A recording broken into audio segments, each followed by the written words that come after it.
Let's do it! MainMan. MainMan. MainMan. MainMan. MainMan. I can tell you everything about MainMan. Why and what and how and whether it was exciting or not. Sometimes yes, sometimes no. A very long, wonderful adventure. Hello and welcome to episode 19 in our series exploring the history of MainMan, the groundbreaking management rights company that completely transformed the business side of rock and roll in the 1970s, becoming synonymous with the decadence, extravagance and indulgences that are now part of rock folklore. I had heard about Piccadilly Circus and Dilly Boys, and so I would go down to Piccadilly Circus to look at the pretty boys who were there for sale. I've always been fascinated by rent boys, and I love that term. In America we called them hustlers, in England you call them rent boys. MainMan was formed by entrepreneur and impresario Tony DeFries, who worked with a diverse range of clients that included Amanda Lear, Lou Reed, Mick Ronson, John Mellencamp, Mott the Hoople, Mick Ralphs, Iggy Pop and David Bowie. The first time that really I got totally interested in going clubbing was a Bromley club where I grew up called the Bromwell Club. And it had links with London in as much that after bands had worked in London, or American artists had been over and worked the London clubs, they come out to the suburbs and hit places like Bromley. And the Bromwell Club was the club around for us in Kent.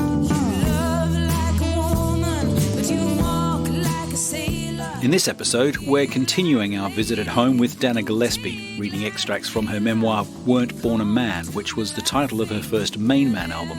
So it's a great opportunity to hear about her adventures with MainMan. In this chapter, Dana recalls the period after David and Angie had moved from Haddon Hall and were now living in Chelsea. From the moment we met, Angie and I were like soul sisters, and it was great to have another really good friend that I could hang out with. When I was in Superstar, she and Bowie were in a rented house in Oakley Street, Chelsea, only a short stroll down the road from me. There wasn't much special about the house except that the bed was in a sunken section in their bedroom called the Pit by Angie. People would sit around and carry on talking while David and Angie lay on the bed, and it was almost as though visitors were being granted an audience. Of course, other things used to sometimes happen in the Pit, but I'm not saying any more. Mark Bolan would visit, and I remember David and Mark often being together, sometimes at my place or at Oakley Street, lying on the floor, cutting up magazines or books to create ideas for lyrics. This was William Burroughs' cut-up technique, famously demonstrated by David in the Alan Yentob BBC television documentary Cracked Actor. The basement flat beneath David and Angie's place was occupied by David's clothes designer, Freddie Beretti, and his girlfriend, Daniela Palmer. This was very convenient for David, who could pop downstairs to get his clothes fitted, and often when I arrived at the house, I'd find David being measured by Freddie for a new outfit. Many of the costumes for David and the Spiders during the Ziggy period were made by Freddie. Angie would go down to Liberty, the high-end fashion store in Soho, and come back with brightly coloured materials for Freddie to create the costumes with. On the famous Top of the Pops appearance when David sang Starman, Freddie made David's quilted jumpsuit and the costumes for the Spiders, and he also made David's ice blue suit that he wore in the Life on Mars video. David had wanted to promote Freddie as a singer in a band called Arnold Corns and gave him the stage name of Rudy Valentino.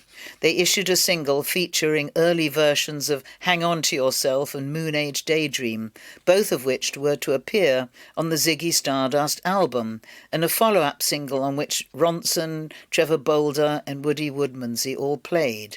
The basic problem with the whole project was that Freddie couldn't sing. He had the looks but sounded awful, and the project was soon abandoned. David still, however, liked the idea of having his songs performed by an alter ego, and everything changed for him on the 6th of July, 1972, when he performed Starman on the aforementioned Top of the Pops.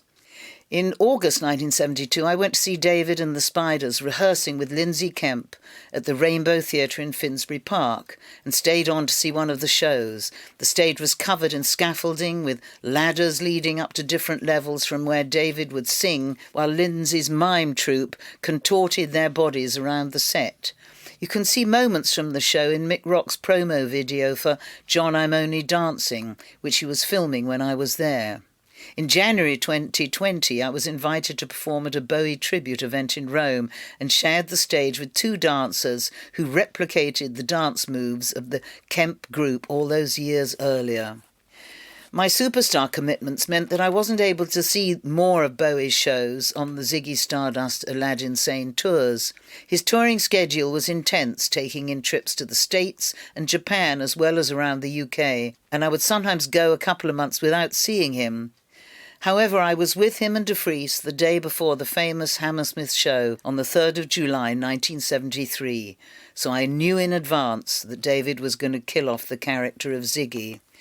Whilst my understudy sang the part of Mary in Jesus Christ Superstar at the Palace Theatre that night, I joined the crowds in Hammersmith to see Ziggy's last stand, and I count myself lucky to have been there to witness it. Poor Woody and Trevor didn't know what was going to happen until they were on stage and heard the "This is the last show we'll ever do" speech, which must have been awful for them. The concert was filmed by Don Pennebaker, the same guy who made the Dylan Don't Look Back film in 1965. A party was held at the Café Royal off Piccadilly Circus straight after the retirement show. The evening became known as the Last Supper, and there was now a cocktail bar at the Café Royal marking the event, appropriately named Ziggy's. It was a star-studded affair, which included the McCartneys, Mick Jagger, Lou Reed, Peter Cook and Dudley Moore, Elliot Gould, Tony Curtis, Ryan O'Neill, Rod Stewart, Keith Moon, Jeff Beck, Cat Stevens, Barbara Streisand, Sonny Bono and many others.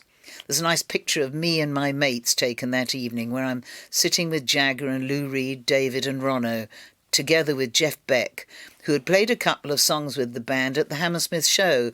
Allegedly, he was so unhappy with his performance that he insisted that these numbers were deleted before the show was released as a record and video. In the previous 18 months, David and the Spiders had performed almost 200 shows, starting in small venues such as the Toby Jug, the pub in Tolworth, Surrey. After crossing the States twice and playing 9 shows in Japan, they finished an extended tour of England and Scotland by playing regularly 2 sold-out concerts a night. David was knackered, and it was agreed that a planned tour of the States would be cancelled.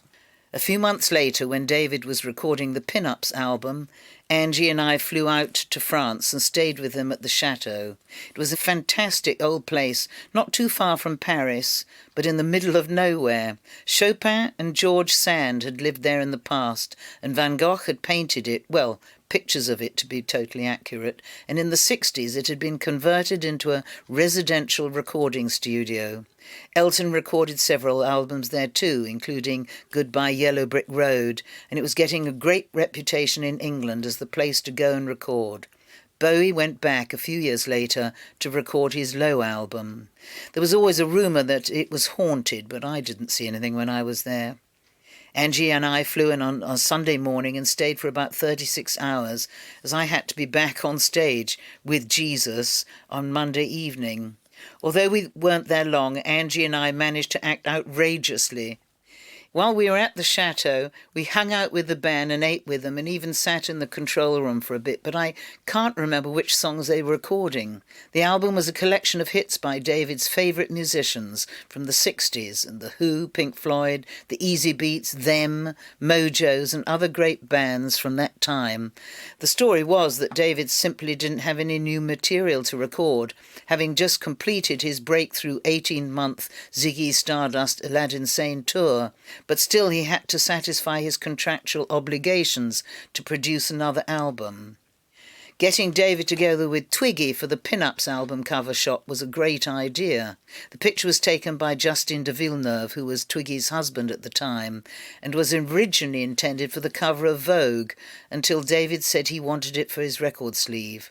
David and Twiggy's masks for the photo were done by a really good friend of mine called Pierre Laroche.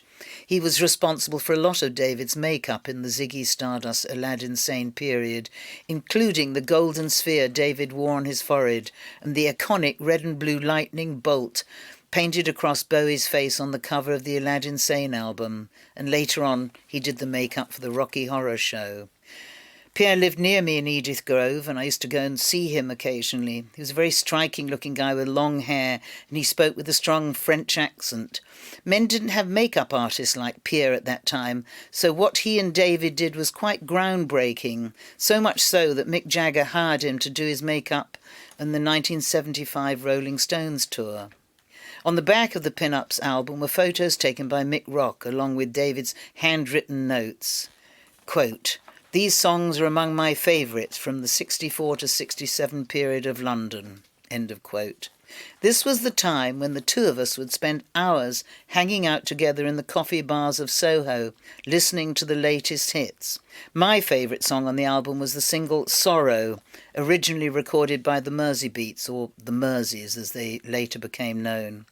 I saw David perform it at the Marquee in what was known as the 1984 show, a TV special made for American television in which he sang to his good friend Amanda Lear. She was a very glamorous blonde who was a regular in the gossip columns due to her well-publicised friendships with various rock stars. There's always been a rumour that she'd been born a man and had undergone a sex change in 1963, allegedly paid for by Salvador Dali. Angie once told me that she'd had some kind of fling with David, but I can't confirm or deny this.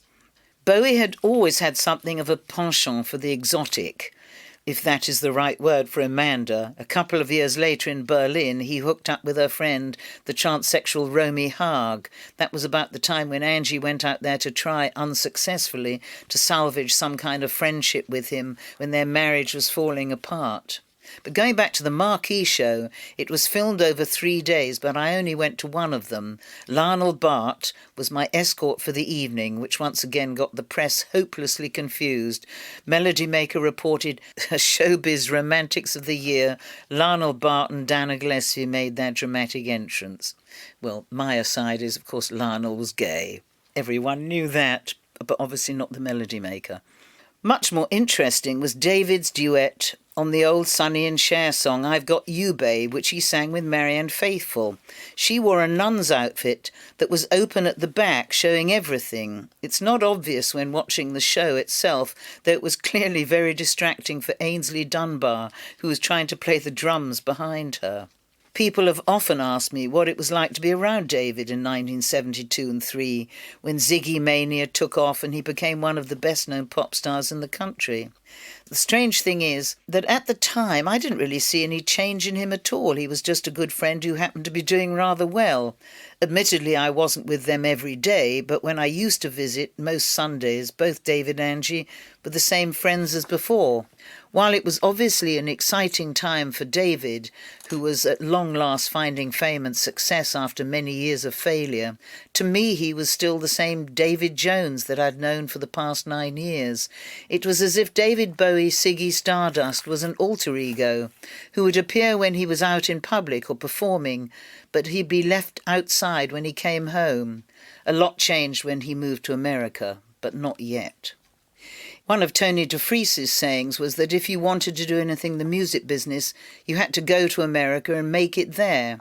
David was obviously more ready to go than me, as he'd had several big hits and was fast becoming one of the top stars in Britain. My superstar commitments meant that the Weren't Born a Man album hadn't yet been released, as there was no time for me to promote it. As a result, it was agreed that David would go ahead and I would follow on later to America. He moved into a huge suite in the Sherry Netherlands Hotel, overlooking Central Park, one of the top hotels in New York, together with Angie, Zoe the baby, and his nanny Marion.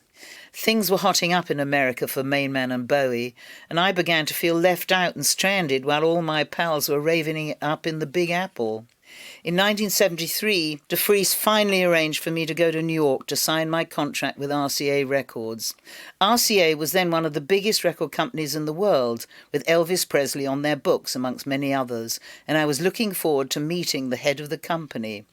When I was finally presented to Rocco Langanestra, president of RCA Records, I told him how pleased I was to be signing to his label, as they had 3 artists I greatly admired under contract. Naturally, Elvis was one, but I mentioned how much I liked Jerry Reed and Charlie Rich. Rocco looked rather surprised because although he knew that Jerry Reed was a wizard country and western guitarist, he hadn't heard of Charlie Rich. This was quite shocking to me, as Charlie had recorded one of my favourite songs, Mohair Sam, and it seemed odd that the boss of the record company wouldn't know the name of one of his artists. Rocco called in his secretary and asked about Charlie Rich, and she returned some minutes later saying, "I'm sorry, sir, his contract ran out 3 weeks ago, so he's no longer with us." This was maybe a warning sign that RCA Records weren't going to give my new album the promotion it needed. Nevertheless, I felt pretty confident that MainMan would always be there to give them a push. As for Charlie Rich, the moment he changed record label, he had a huge smash hit with Behind Closed Doors. Sometimes a change of record label can make all the difference, but it does help if the man at the top knows what's happening at the bottom.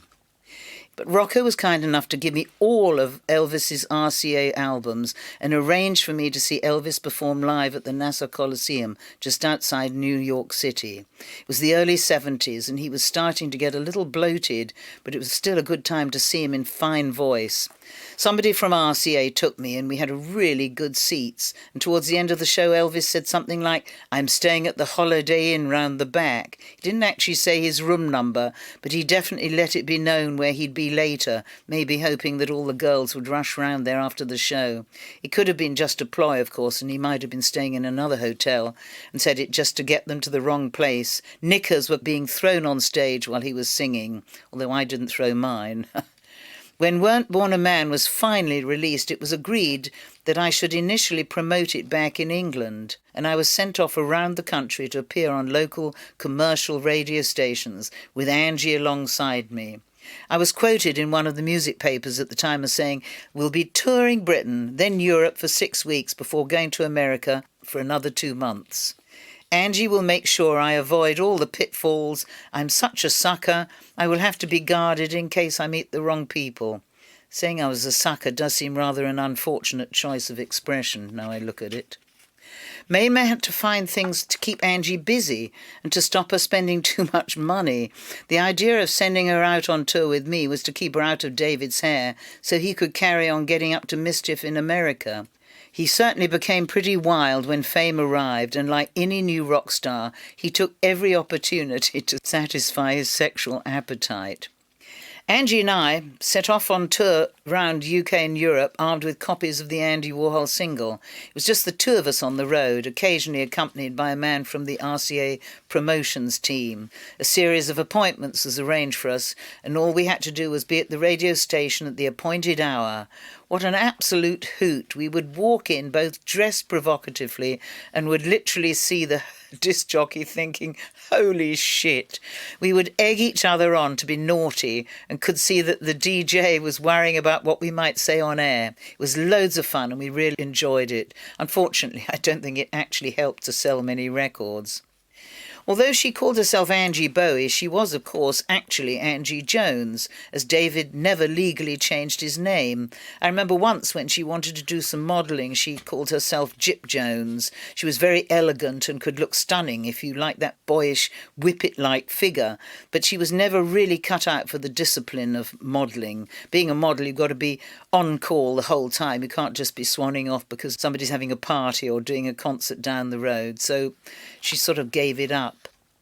It was then time to go back to New York. MainMan had moved most of its operations stateside and had very swanky offices on Park Avenue. De Vries encouraged Bowie to behave like a star, with a personal assistant and a 24-hour limo, and he took to it like a duck to water. Many of the people who joined Bowie's entourage and worked for MainMan came through Andy Warhol's Pork show, which had absolutely captivated David when he had first seen it in New York.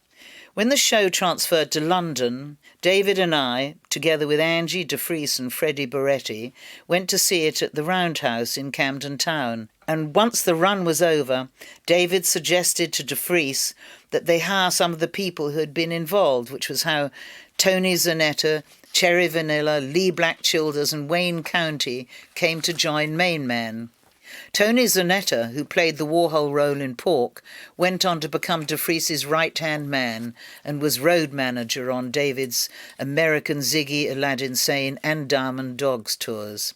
Cherry Vanilla was, and still is, a fabulous woman, loud and sassy, and you couldn't miss her, as she had bright red hair, which was very unusual in those days. Officially, she was Bowie's publicist, and her marketing technique famously involved offering a blowjob to any disc jockey who would play his records. But that's how the rumour goes. She was bubbly, effervescent, and had a mad, horizontal life, maybe even more mad than mine. Not many people had tattoos in those days, but she had some cherries tattooed just above her boobs, and she made sure that the top of her dresses were low enough so that you could see them. She was a total original. Lieback Childers was a peroxide blonde who was also a member of Andy Warhol's factory. He was appointed vice president of the MainMan office in New York, as well as being David's personal photographer. He also got involved in organising some of David's tours. Sadly, he's no longer on this planet. Wayne County was one of the more extraordinary characters who used to hang around the MainMan offices, and that is saying something. He is known as the first transgender singer in rock, and I got to know him quite well. He was always outrageous and outspoken, and once said, "I used to work for David Bowie, and we had a very brief fling, but he was ripping me off like crazy. He took my song Queen Age Baby and changed it around to Rebel Rebel. Then he took my Wayne at the Trucks show and changed it to Diamond Dogs. Oh, it goes on and on. Plus he's a horrible kisser." But that's Wayne County's quotes. Wayne later became known for recording songs that could never be played on the BBC, such as Fuck Off, Toilet Love, Fucked by the Devil, Goddess of Wet Dreams. In the late 1970s, he changed his name to Jane, and I saw him a few years later when Steve Strange put on a show in Islington, which Wayne Jane performed at. He came on stage wearing a red nylon baby doll, see-through shorty nightie, showing his recently acquired tits. There was a party after the show, and as I was chatting to him, I said, "Excuse me, but I've never felt false tits before, so may I?" And he said, "Fine, yes." So I had a quick feel. Rock solid they were, absolutely rock solid. Tony, Cherry, Lee, Wayne, Jane and Jamie Andrews were all part of the MainMan circus, but were by no means the only ones. The more quirky and weird and wonderful they were, the happier everyone was, especially De Vries. Image really mattered, and the MainMan logo became iconic. We had T-shirts, postcards and stickers made up, and we were all busy getting the name out there, putting stickers up wherever we went. David and Angie invited me into their spacious suite at the Sherry Netherlands Hotel, and I stayed with them for a couple of months. Their 3-year-old son Zoe and his nanny Marion were also there. In his teenage years, Zoe called himself Joey, but now calls himself Duncan Jones, and has become a successful film director. David and Angie and I all had our own rooms, but didn't usually sleep in them. It was a bit like musical beds. Mick Jagger was staying across the road at the Plaza, and he did come over to visit quite often. Everyone was so out of it then that I'm amazed anybody remembers anything. Mick would normally come round to see David, but sometimes when he wasn't there, or if David was out clubbing, he'd hang out with me and Angie at the suite to hang out with us girls. There was nothing unusual about Mick coming round. Just because he's a rock star, he's no different to anyone else. If you're sitting in your luxury hotel and have mates staying just round the corner, you'll go and hang out with them. So over he came to the Sherry Netherlands, we'd order up some room service and everyone would get stoned, and then whoever was still able to function at the end of the night would usually end up in bed together. That's just the way it was. Angie really loved shopping, and when we went out, she used to buy me several pairs of Manolo Blahnik shoes in different colours. She was the same with clothes. Sometimes she'd buy me 6 outfits, same design, different colours. She also bought me about 20 pairs of Janet Rieger French knickers, which were made out of the most fantastic coloured silks, edged with bits of white lace. They were kind of horny for those that wanted to push the gusset to one side. It didn't matter if it was day or night, there was always lots to do. It was shopping all day with Angie, then up all night partying, with everything being bankrolled by De Vries and MainMan. God knows how we ever got any sleep. Everything was paid for, first-class airline tickets, 24/7 limos, credit cards, the lot. RCA must have given de Vries an advance, but neither David nor I bothered to question where the money was coming from. We were too busy having a great time. At the beginning of that chapter, you mentioned Freddie Boretti, another regular flatmate of David and Angie's, a great friend of theirs, and also he and Daniela Palmer, very important for David's aesthetic at the time. When David and Angie were in Oakley Street off the King's Road, Freddie was in the basement flat, which was incredibly convenient. He was lovely looking. He was very stunning looking. In a way, one had the feeling that he looked like what David would have liked to look like in a weird way. So he was very nattily dressed. And so was Daniela. I mean, he used her as a clothes horse. She was absolutely wonderfully dressed. And he was a great tailor. And quite often I'd arrive at Oakley Street and Freddie would be there pinning David into some, marvellous outfit of his. And quite a lot of the iconic outfits that he wore had been made up by Freddie. The problem also was, though, because although David did try and promote him, he couldn't actually sing. And you can go so far by looking good, but if you can't actually sing, it's very hard to keep a gig together. So he kind of disappeared, and everything changed, of course, when David went off to America. Another good friend of yours you mentioned in there, speaking of aesthetics, at the time one of the fashion world's most acclaimed makeup artists, Pierre Laroche. Yeah, Pierre. When I look at pictures, Pierre Laroche really was, every woman needs a gay friend, and he was obviously gay and fabulous, sadly now dead, but he was great looking himself with a nice, sweet French accent. And, he'd done makeup for Jagger, and then he did a lot of the famous makeup for Bowie. And, I think he did the Aladdin same. He did all the famous symbols. It was Pierre Laroche who did all of this. And men singers weren't really using makeup artists in those days. David, in a way, was the first. Okay, Keith Richards and Mick used to put some coal on their eyes or something, but David went to further extremes. Well, obviously Bolan stuck a bit of glitter and sequins on as well, but I think that thanks to Pierre Laroche, David was able to take men's makeup to a higher level.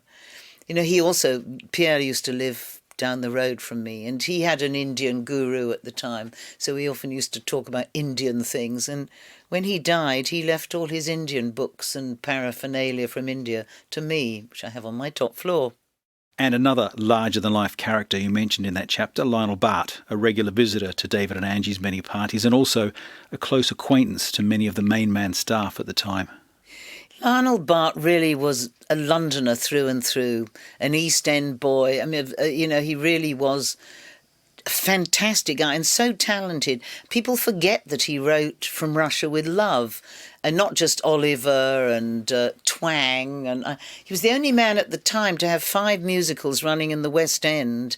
But, he was full of stories. And I think when he was in the little house around the corner from me, I used to get such great stories. I remember he told me one story, by the way, that when Oliver had opened at the theatre, and the author always stands at the back, and he was so worried and nervous that everyone would hate the show that he decided to go next door into the pub where the doors were open, and he could hear what he thought was applause, and he thought they were all shouting awful, awful at the end of the opening night. So he just had another drink and stayed put until they came and winkled him out of the bar, because they hadn't been saying awful, awful, they'd been saying author, author.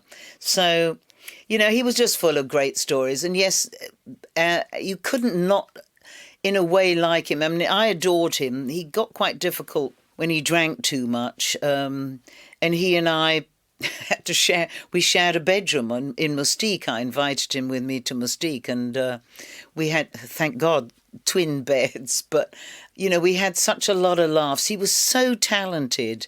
And I always say, anyone that can write the immortal lines from Living Doll, I'm going to lock her up in a trunk so no big hunk can steal her away from me. What a great line. He just was absolutely talented. And he wrote a fantastic musical called Quasimodo, which was going to star Chris Farlow, but at that time he was probably at his most irresponsible and having far too much of a riotous time. Unfortunately, drink was the worst of it in a way. You know, I've got a bit of a downer on drink, but I've seen it ruin too many people's talent. And I think he sold Quasimodo to about 5 different people because he needed the money. And sadly, the show never, ever got heard. And they were great songs. I don't know who's got the songs, but it was Chris Farlow and Madeleine Bell were out singing on the demos. Fabulous it was. But, yeah, no, he was great. He was, nicely Jewish and just a hoot at parties. He was Mr. Party. He used to have a big bowl of money at the end of his bed because he'd leave it there for trade to help themselves at the end of a night. And he always said it was quite extraordinary because sometimes he'd wake up in the morning and find that somebody else had put money in instead of just the young lads taking money. But anyway, there are loads of X-rated stories, so you don't really need to know them. That's Dana Gillespie recalling moments from her memoir, Weren't Born a Man. And there are some great photographs, articles, telexes and letters from Dana and the MainMan archive that are part of an ever-growing collection of memorabilia, a lot of it never seen before, that we're adding to the MainMan label website each week. It's a really fascinating record of a very exciting period in rock history. That's at mainmanlabel.com. And on the website you can also check out the other episodes in the MainMan series. I'm Des Shaw, and this is a Zinc Media MM Tech production. Thanks for listening.